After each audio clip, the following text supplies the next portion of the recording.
Ladies and gentlemen of Bachelor Nation, we have breaking news to get to right now. It's Dave Neal, stand-up comic and host of Bachelor Nation News, and we have a response from the Honorable Judge Julie Mata regarding the Clayton Echard paternity scandal. She has now denied multiple motions by Jane Doe's attorney. I'm going to get into what she's actually denying here, and I'm going to read it all for you guys right now, coming in very hot in the matter of Jane Doe v. Clayton Echard. Honorable Julie Ann Mata. This is exactly what she has to say. It's a 7-page document. Let's just read it. Order entered by the court. The court received and considered defendant-respondent amended motion for relief from judgment based on fraud, filed April 26, 2024. Petitioner plaintiff, that's Jane Doe's response to respondent's amended motion for relief based on fraud, filed April 26, and respondent's reply to petitioner's response to respondent's amended motion for relief based on fraud, filed April 30th, 2024. Okay, it's a lot. It's a lot. Respondent Clayton Echard initially filed a motion for relief from judgment based on fraud on March 26, 2024, seeking to set aside the order of protection granted to the petitioner Jane Doe on October 25th, 2023 by Commissioner Duty. Commissioner Duty granted this motion mainly due to the determination that, oh, hold on, I know, it's very upsetting news we have going on here. Due to the determination that petitioner Jane Doe's alleged sonogram of the alleged twins with whom she was pregnant was posted online by the respondent. This disputed posting, the commissioner found, constituted cyberbullying and qualified as DA that justified the order of protection. The March 26th motion was filed after the respondent came to believe that the sonogram at issue was fabricated by the petitioner. Thereafter, the respondent filed an amended motion after the respondent became aware of an appointment the petitioner had at MomDoc on November 14th for a procedure that was not related to pregnancy. That was, I guess, just a general pap smear or something like that. A checkup, as it were. Clayton, respondent, seeks 1, to dismiss the order of protection in its entirety with prejudice based on fraud, and 2, to grant leave to respondent to submit a Chanadal affidavit, 3, to award defendant attorney's fees, and 4, to order further relief as the court deems just, including a pending consequence to the current outstanding sanction request by counselor for the petitioner. Respondent Clayton claims that on both October 6, 2023, the date the temporary OOP was ordered in an ex parte hearing, and October 25th, 2023, the date the temporary OOP was made permanent, plaintiff committed fraud by filing her underlying petition for an order of protection and subsequently by testifying before Judge Duty under the false pretense that she was pregnant, respectively. Respondent Clayton alleges that this fraud at large involves the petitioner creating a fictitious sonogram of an alleged pregnancy. As a small part of this larger alleged fraud, the respondent and the petitioner agreed that the petitioner changed both her name and the name of the facility at which she procured this alleged sonogram during her alleged pregnancy. More specifically, the petitioner, Jane Doe, claims that the sonogram took place at Planned Parenthood in Mission Viejo, California on July 7th, 2023. Excuse me. But that she changed the name of the facility to Southwest Medical Imaging and added her name to the record to prevent the respondent from contacting the medical professionals who allegedly performed the sonogram and harassed them, and by extension, her. And again, this is just the summary of what went down. This isn't her ruling yet. Plaintiff also claims that she procured the sonogram anonymously. Neither Planned Parenthood of Mission Viejo nor SMIL have any records for any ultrasound appointments for plaintiff, as noted in the attached exhibits. Subpoenas were issued for the medical records, and both locations deny having served the petitioner on July 7th, 2023.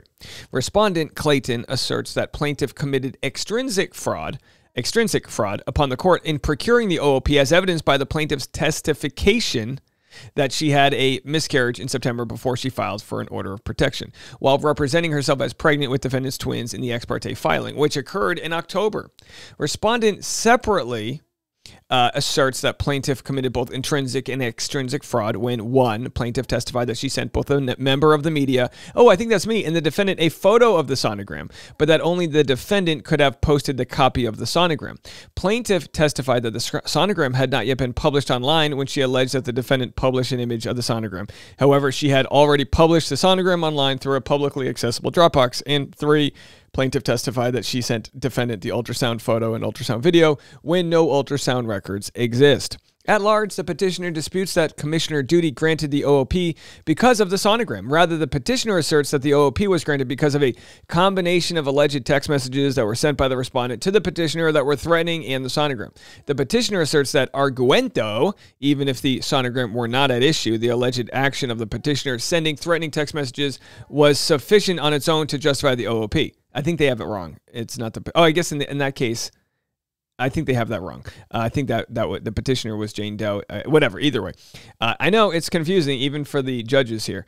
Specifically, the petitioner disputes the respondent's claims that the petitioner was never pregnant, citing expert testimony from Dr. Medchill, who claimed that petitioner was pregnant with 99+% certainty based on 5 HCGs showing positive.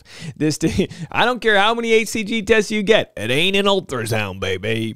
Who claimed the petitioner was pregnant with 99+% certainty based on 5 HCGs showing positive. This dispute is important given that this ruling requires a party seeking an OOP to have a specific relationship with the other party. In this, by the way, an HCG test doesn't prove paternity. In this case, because it describes cases in which the victim or the defendant is pregnant by the other party. In short, if the petitioner was never pregnant by the respondent, then the OOP would be invalid. However, the petitioner claims that even if the petitioner was never pregnant by the respondent, allows relief in any case where the relationship between the victim and the defendant is currently and was or previously a romantic or sexual relationship. Parties have stipulated that fellatio was performed by the petitioner.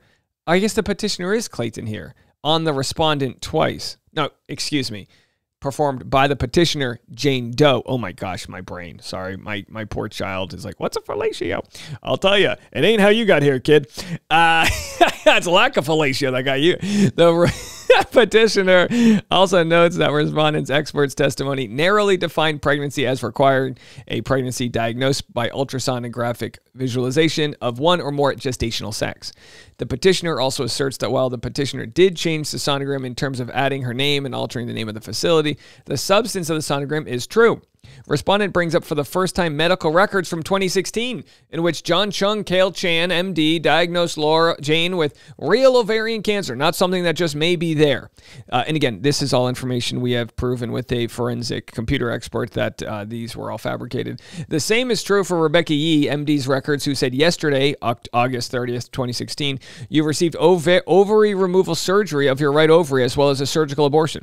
The respondent makes much of the alterations the petitioner made to the alleged sonogram, to wit, the addition of her name and the changing of the provider. These actions, the respondent claims, rise above misstatements and themselves constitute fraud. The respondent again asserts that the primary basis for the OOP decreed by Commissioner Duty was the sonogram at issue. The way you publish this photo, it's unflattering. That's my reason for making my decision. I mean, wasn't that crazy? Wasn't that crazy? The judge made the decision based on her. Why would anyone post an unflattering photo? Well, why would anyone drag someone else into a paternity claim when they're not pregnant? You know what I mean? Who the hell knows? The respondent again asserts that the primary basis for the OOP decreed by Commissioner Duty was the sonogram at issue. The way you publish this photo, it's unflattering. That's my reason for making my decision. Rubbish. The respondent alleges that there were 3 sonograms that were altered. 1, the one that was the basis for the OOP.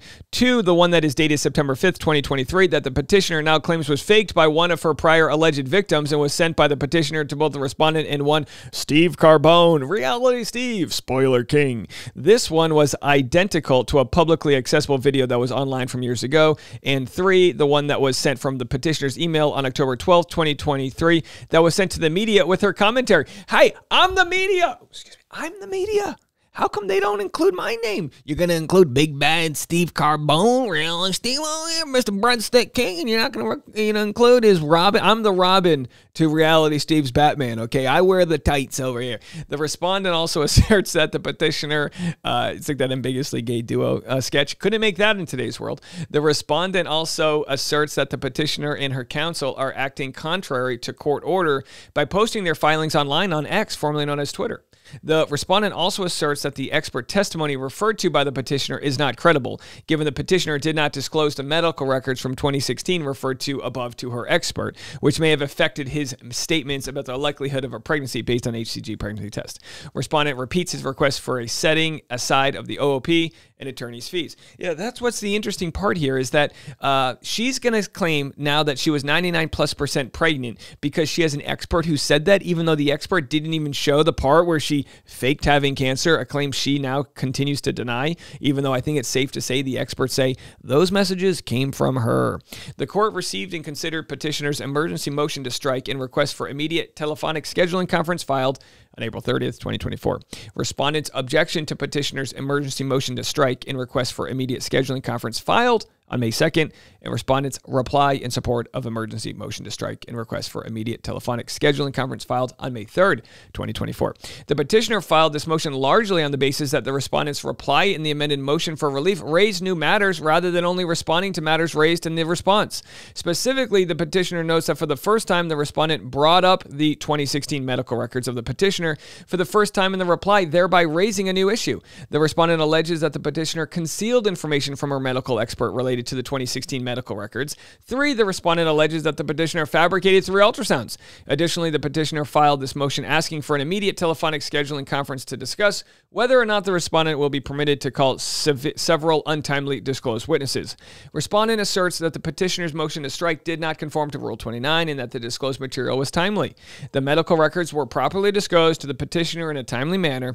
This new material, including the petitioner's medical records, is not new to the petitioner. As such, the information raised in the reply, it's like, how's it new to the petitioner? She sent it in 2016. It's new to us, the people that unearthed it. Pat on the back, pat on the back, pat on the bum. As such, the information raised in the reply was neither untimely nor new. Furthermore, the respondent, Clayton, asserts that the reply responded directly to the response. The respondent reiterates his prior position on the sonogram and requests the same relief as before with the inclusion of a denial of the motion to strike. Petitioner Jane Doe disputes and swears in an affidavit that 1, the records disclosed by the respondent as part of his 7th supplemental disclosure statement are fake. 2, the petitioner did not create these allegedly fake records. And 3, the petitioner never had ovarian cancer and never had an ovary removed. Petitioner also asserts that 1, she was diagnosed with PCOS in June 2022 when she underwent a pelvic CAT scan, which confirmed the existence of PCOS and the presence of both ovaries. And 2, she disclosed a PCOS diagnosis to Dr. Medchill, along with medical records confirming the presence of both ovaries. And 3, she did not disclose the existence of a prior ovarian cancer diagnosis because that diagnosis never happened. Petitioner argues that these disclosures are untimely and do not allow her to respond to the new information. Now, she made all of these statements on an affidavit. She swore she was telling the truth, and then we hired, thanks to all of you guys, hit the like button, join the Patreon, patreon.com/Dave Neal. We hired a forensic computer expert to prove without a doubt that she did claim she had ovarian cancer. She did claim she had an ovary removed and all of that. So now we get to the judge saying the court received and considered petitioner's motion in Lemonade, filed April 30th, 2024. Respondent's objection to petitioner's motion in Lemonade, filed May 7th, 2024. And petitioner's reply to respondent's objection to petitioner's motion in Lemonade. Who wants some lemonade? The petitioner seeks to exclude the testimony of Greg Gillespie, Mike Maricini, and Matthew. In short, the petitioner is arguing that the disclosure from the respondent indicated that these witnesses would be testifying, did not stipulate the substance about which these witnesses would be testifying. The disclosure states that witness Mr. Matt is expected to testify about his prior interactions with petitioner, including his personal knowledge about her alleged fabricated pregnancy back in 2014. The petitioner disputes that the above sentence is sufficient to meet the standard of disclosing the substance of the testimony. Furthermore, the petitioner asserts that the respondent did not disclose any substance about Mr. Maricini and Mr. Gillespie. Finally, the petitioner asserts the testimony of these witnesses is inadmissible because it is evidence of other wrongs and that none of the exceptions to this rule apply: motive, opportunity, intent, preparation. Of course, we've shown motive. The motive is to lock them into a dating contract. The respondent, Clayton, asserts that Rule 404b2 expressly permits the testimony of the 3 witnesses. The respondent also asserts that disclosure of the intent of the respondent to call these witnesses was timely. The respondent also argues that oral argument is unnecessary. The petitioner asserts in the reply that the respondent has not disclosed a sufficient summary of the substance of the testimony of the 3 witnesses. Furthermore, the petitioner alleges that the respondent has not provided valid contact information for Mike Maricini. Okay, and it goes on and on. Petitioner disputes that 2,500 pages of text messages between Mike and Owens were timely disclosed, but it admits that it was disclosed 3 days before the end of discovery.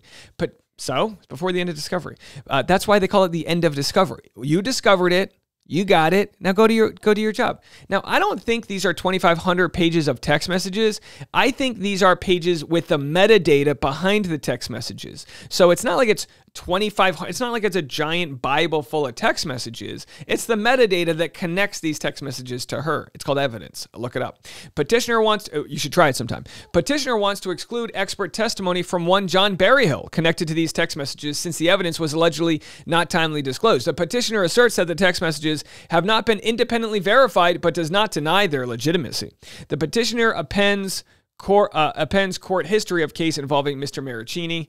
The petitioner requested oral argument. Any party may request or the court may order oral argument on any motion. The court may limit the length of oral argument, blah, blah, blah, blah, blah. So all of this is required. Now here's the order. It is ordered. The amended motion for relief from judgment based on fraud filed April 26 is granted in part, denied in part. The court will join the OOP with the current trial in the outstanding issues. The parties previously granted the court permission to observe the order against harassment hearing for purposes of ascertaining any award of attorney's fees or sanctionable actions. It is further ordered the emergency motion to strike and request for immediate telephonic scheduling conference filed April 30th, denied. It is further ordered the motion in limine, filed April 30th, denied. It is further ordered the request for oral argument is, guessed it, denied. Let the record reflect the court notes, but takes no further action on the notice of non-availability and notice of errata, Freudian slip. It is further ordered signing the minute entry as a formal order of this court, docket code 019, signed by the Honorable Julie Matta. Can you believe that? Can you believe this? Do you understand what's going on here? It's wild. This is crazy. I know. Okay, so anyhow, what does this all mean? Well, as far as I interpret it, and leave a comment, let me know what you guys think. I think, oh, he's getting hot in there. I think what this means is that, and by the way, if anyone wants to buy one of these shirts, I've got a link to them. They're, I think, 20% off right now. But these shirts are amazing because you can just stuff a baby into them. You can stuff a baby into them, take them to a ball game. You know what I mean? You can breastfeed left and right. Fun times. But anyhow, there he is. Oh, boy. Oh, I know. Wow, we have a rough one today. All right, folks. So what I think this means is that these witnesses will be allowed to testify and truth will surface. Let me know what you think. You can join me on Patreon if you want to continue having this conversation. We've got a full chat room dedicated to it. Everyone's talking over there. Patreon.com/Dave Neal. I'll also be live with Megan Fox. She'll be covering this today as well. We'll see you then. Bye, everybody.